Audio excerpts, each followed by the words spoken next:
paid and approved. My name is Nicole Lawson, aka Nicole Boo. Check one, check two.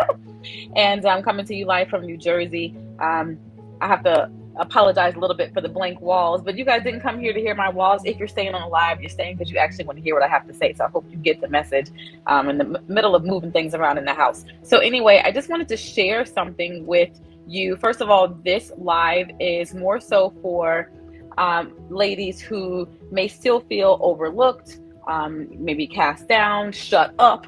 You may not feel like you're in your power. You may have suffered with abuse, as I used to.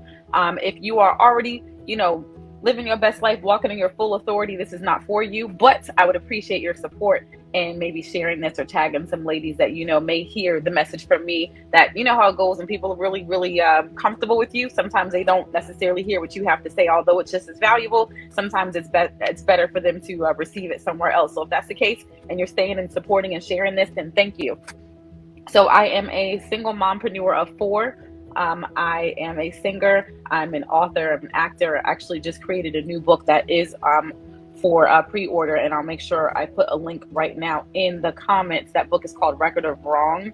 But what I wanted to share, I'm supposed to drop that link there. Okay, bam, bam, bam.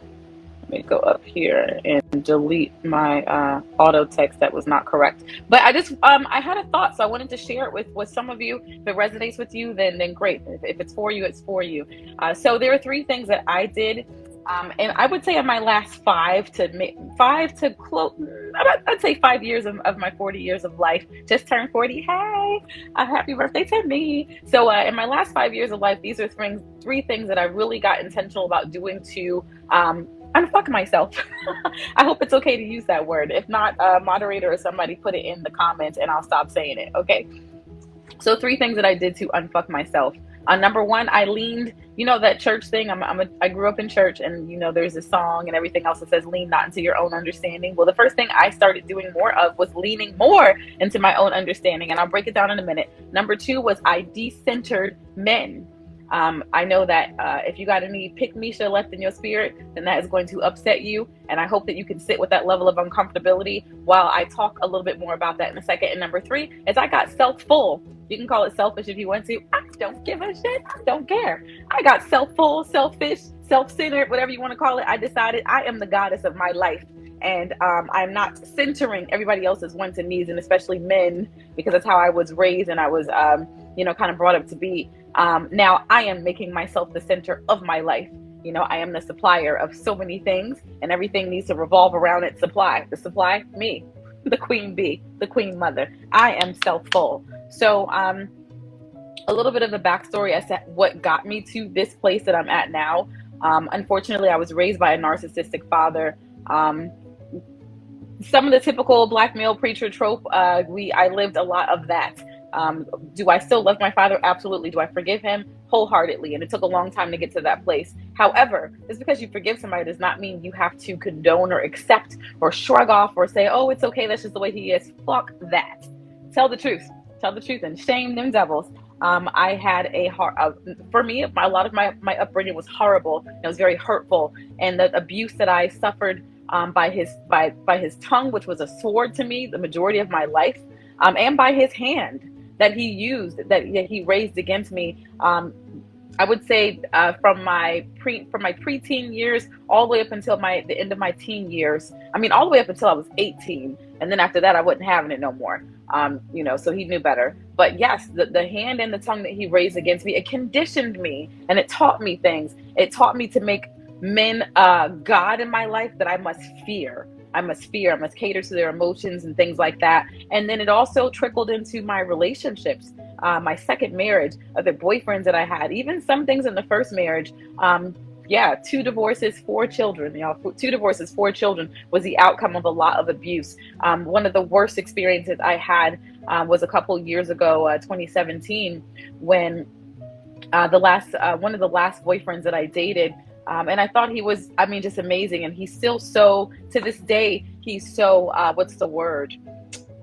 Celebrated. He's so celebrated in the city that he lives in. And he's got people that listen to him on the radio and everything. And there's still people to this day who refuse to believe. But that's what happens. in these situations, which is why a lot of victims don't speak up, because there's so many people who refuse to even see a person for the monster that they are. This man, when I told him that I was going to leave him, the first time I seriously told him I was going to leave him, he tried to kill me. I just remember waking up, and I don't even know how long I was unconscious, and I think he thought I was dead, because I woke up to the sound of him screaming and cowering in another room at what he thought he had did. And it wasn't screaming and cowering because he was remorseful. It was screaming and cowering because he was concerned about himself and his own repercussions for what he thought he did. And that's another story I tell another time. You guys can go to my YouTube and listen to some of those stories about that on my website if you want to, or if you need to hear more about that. So anyway, I say this because that was one of the lowest places of my life, waking up not knowing if I was dead or alive, totally bewildered, and an immense amount of pain. I'm talking about, I gave birth to 4 babies. 3 of those babies were with no medicine. I did natural childbirth and labor, and the pain that I felt was worse than that. Radiating from my head. My head was cracked, you guys. He cracked my jaw on both sides. I had 9 stitches in my face. By the grace of God, you can't tell now, and that's I'm very grateful for that. I'm grateful that I survived. And coming out of that, I hate that it took all of that, but whatever, I can't change any of that. But what I can do is change the trajectory of my life going forward after that. And it took some time to get into that place. I had to really separate myself really from everything and everyone that caused me so much pain, and then also I felt was stripping me of my power. So once I was able to remove myself from just a lot of toxicity and things like that, and be okay with being afraid, being by myself, just me and my babies, that's when I was able to get to these 3 decisions that I've been living over the past 5 years. So the 3 things that I did to totally unfuck myself. Number 1, lean more into my own understanding. In church and other places you say, lean not to thine own understanding, and there is validity in that. However, we as women, especially Black women, we are born with a God-given intuition. We are the queen mothers. All of humanity came from where? From us. From us. There's a reason why wisdom and stuff is referred to as a woman and not a man. There is something that we have in our XY. Let me make sure I say it right. In our XX chromosome, not XY. There is something in our chromosome that allows us to create literally everything. We make people. And that is not who we are literally walking divine order and divine wisdom, but you have to really, really trust that. You know how you get a feeling about something and the spidey sense is like, something ain't right. You don't need physical evidence of that. I had to really train myself to really trust my gut. And the few times in life I look back and I saw the examples of the times that I actually really trusted my gut. Wait a minute. But I trusted my gut the few times I did. It was scary and it made no sense outwardly, but one of those times it saved my baby's life. Quick story time about that. My oldest, she's 18 now on her way to college, but when she was a toddler, the first husband and I, we divorced, and he was getting ready to, I guess she was lower elementary school age, he was getting ready to marry his second wife, and he broke a lot of our protocols and a lot of our agreements around that time, and I didn't like that.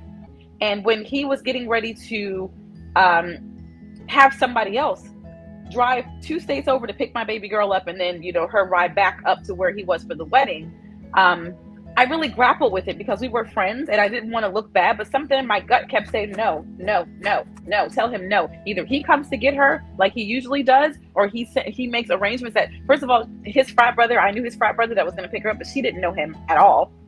There were just several things. From the outside looking in, it was kind of like, okay, he made proper arrangements. Her grandmother's going to ride with her. What's the problem? So I had a really, really, really hard time, and I did not listen. And at first it was a whisper, and then it was like more of a knock on the door. And then it was almost like a shake, like the night before, like shaking me out of my sleep. And it was like I heard the ancestors saying, little girl, didn't I tell you say no? So I said no. And I looked like the typical baby mama bitch, jealous that he's getting remarried. And it was none of that. Let me tell you guys, later on that day, I saw a Facebook post.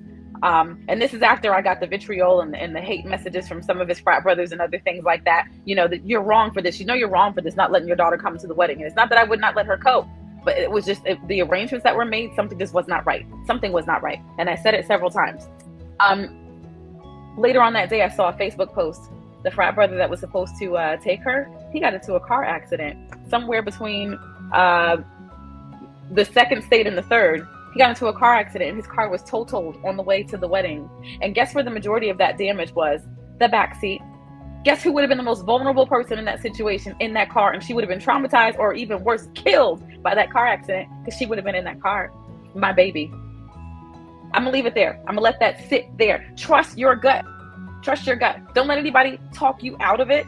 Don't let any, the ex that used to put his hands on me and that beat me, he would say, your intuition isn't shit. Your intuition ain't shit. He would try to drive that into me, like almost like a sermon, because he really wanted me to believe that, because he needed me to believe that my intuition was broken and it was nothing, so that he can keep gaslighting me and abusing me and verbally and mentally, physically cheating on me, trying to bring me back. Thank God I never got a disease from him. But I would notice even down there, some things would be off after being intimate with him. Why is that? Because he was fucking around in them streets.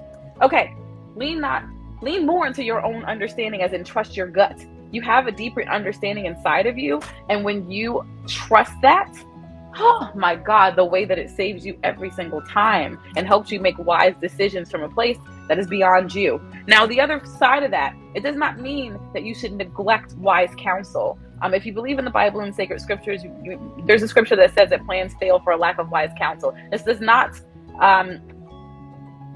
mean get rid of it. By all means, we should have our own personal board of directors. It's very important. That is very important. But also trust your gut. Trust your God-given third eye knowledge, and allow it to have its place.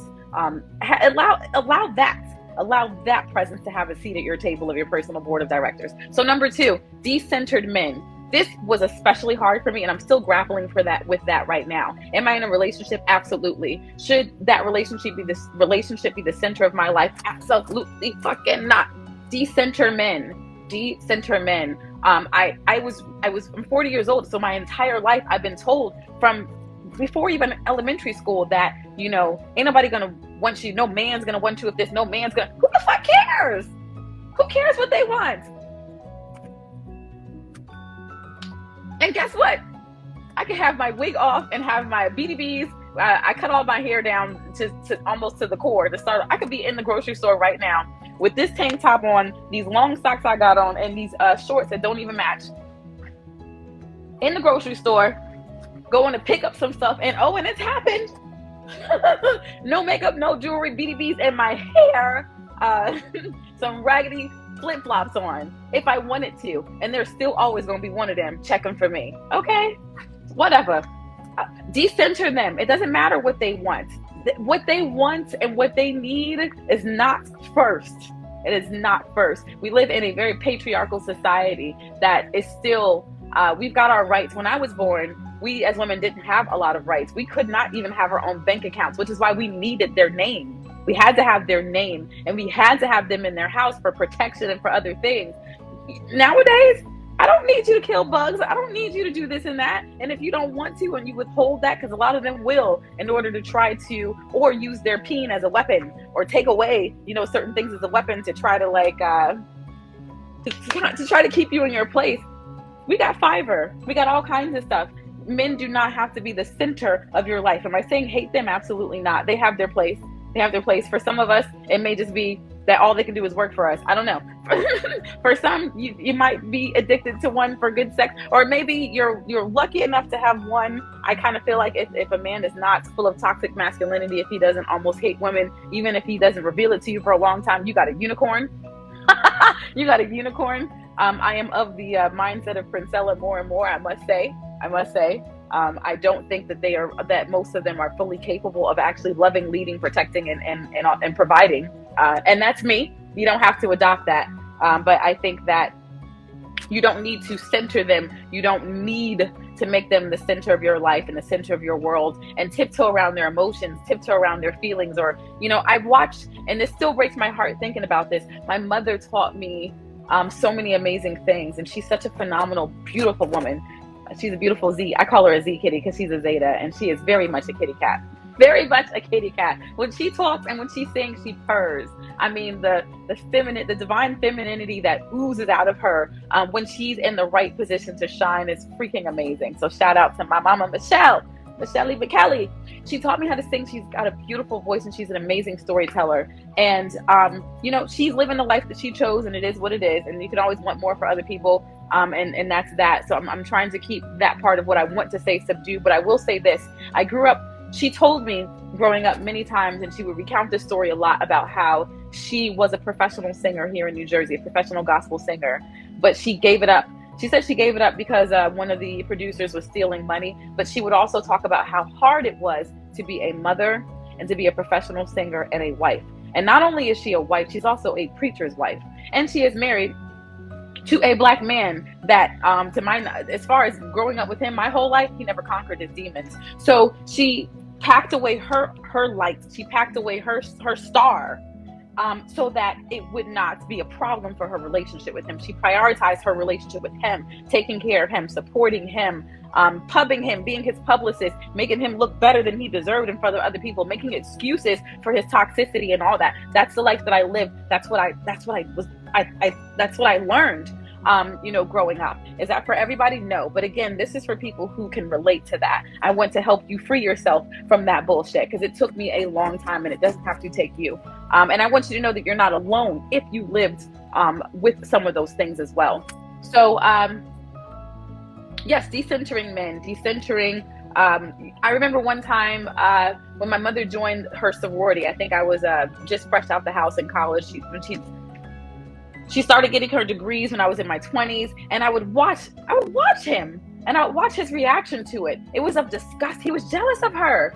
He was so sick of her, always doing her Z. Yeah, listen, y'all heifers better not try to jump on me just because I did that, okay? I'm not here for it. I'm not here for it. But when she would do that little Z Kitty call, or whatever, I call it Z Kitty, and Z fine, just excited and so full of just life. I hadn't seen, there's very few times I saw my mother stepping into her star, and that was one of those times. And when I would see her, you know, singing somewhere else or speaking somewhere else outside of just my dad's pulpit, and in those moments, I don't know what it is now, but in those moments when she was doing it, when I was around her, he would roll his eyes, he would suck his teeth, say demeaning things. Listen, if you have men in your life that make jokes, that put you down, that feel like they need to make a joke about your ambitions and all those type of things, decenter, delete. How about that? And I don't mean delete as in the illegal way. I mean like delete them out your life, not delete their life, okay?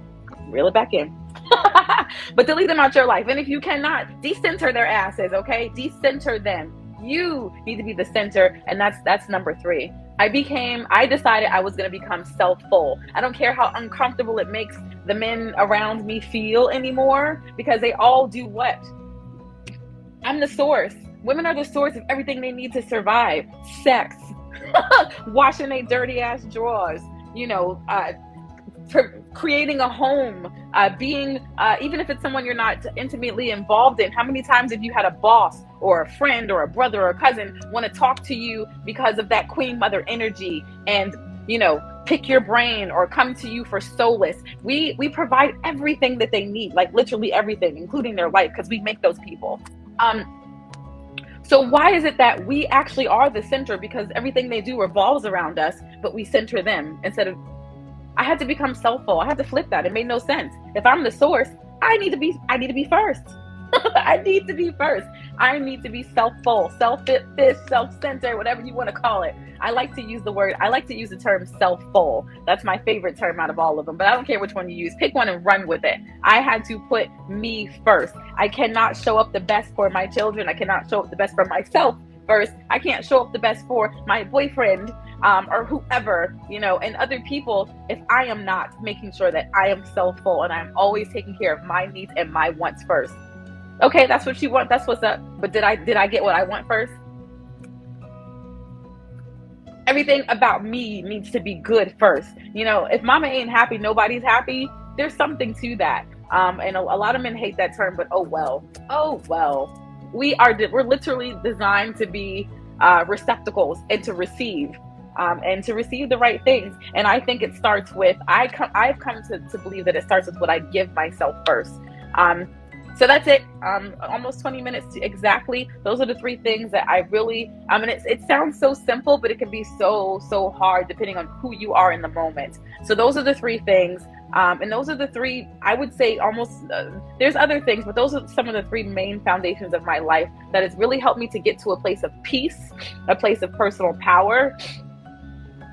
And as long as I'm sticking to those three things, then my life is properly aligned, and consequently, my children's life is properly aligned as well. So I wrote a book. It's called Record of Wrong. I would really appreciate your support going to recordofwrongbook.com and pre-ordering the book. There is a free download, and that download is jam-packed juicy. Let me tell you, there's also a YouTube video series where I had just begun telling my stories. I got to a place to where it was like, why am I being silent and protecting all these other people and protecting their sensibilities and their reputations and feelings? Why? They didn't give a shit about protecting my reputation, my sensibilities, my feelings when they did the things that they did that ruined my life. The way they ruined my life, I had to create a whole new one because that one was ruined. It was broken. You know, a lot of terrible things were done to me. Almost my entire life. I've been on this earth for 40 years, and at least 35 of those years I suffered, and a lot of that was not my fault. And so I got to a place to where I stopped blaming myself for it, and I stopped allowing myself to be shut up about it, to try to keep other people's reputations and make them feel good and stuff. And once I did that, baby, it's like the doors and the windows and everything metaphysically opened up for me, and I put myself in a place of peace, of power, of provision. It's a lonely road. I will say that it is a lonely road for a moment. But you're really not alone. You're not alone. The right people, the right resources, the right help, the right guidance, the right places that you need to be. Everything opens up once you decide to do those three things. Lean more into your own understanding, trust your gut, and get decentrum, get very self-full. And that put me in the place to where I could write this book, Record of Wrong. This project is very near and dear to my heart because I've sat on it for so many years, and now it is time to do it. This book is chain breaking. It tells my story, but it doesn't just tell my story and call out, and yeah, the hell it does, the things that were done to me and who did it. And I think that, again, there's a scripture that talks about being overcome by the blood of the Lamb, but what's the other part of that? And the word of our testimony. That is something that I think in our community, as in our Black community and the Black families, there's not enough of that. The word of our testimony. You cannot be overcome unless you have that part. So I decided I was going to stand in my truth and not let anybody else tell my story. I'm telling it for my damn self. And I'm going to overcome and bring myself out by the word of my own testimony. So it is in that book. And I talk about, the actions that I took that were very scared, but they were very bold. And a lot of women are afraid to take these actions and to do these things, to unfuck themselves, to free themselves. And so if that is you, or if you know someone who needs to see this or that needs to read the book as well, then please direct them to this.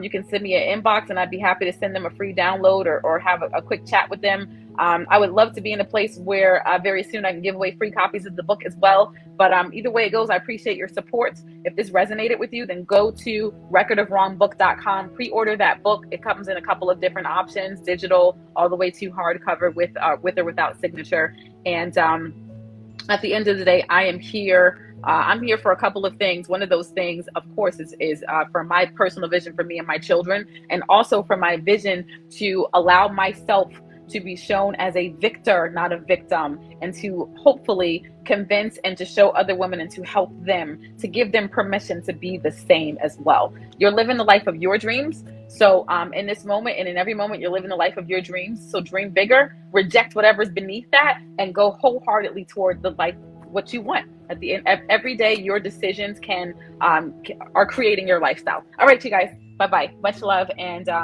I appreciate the vision of this group, and I appreciate the opportunity to speak to all of you as well. So God bless Black girls in luxury. Bye-bye.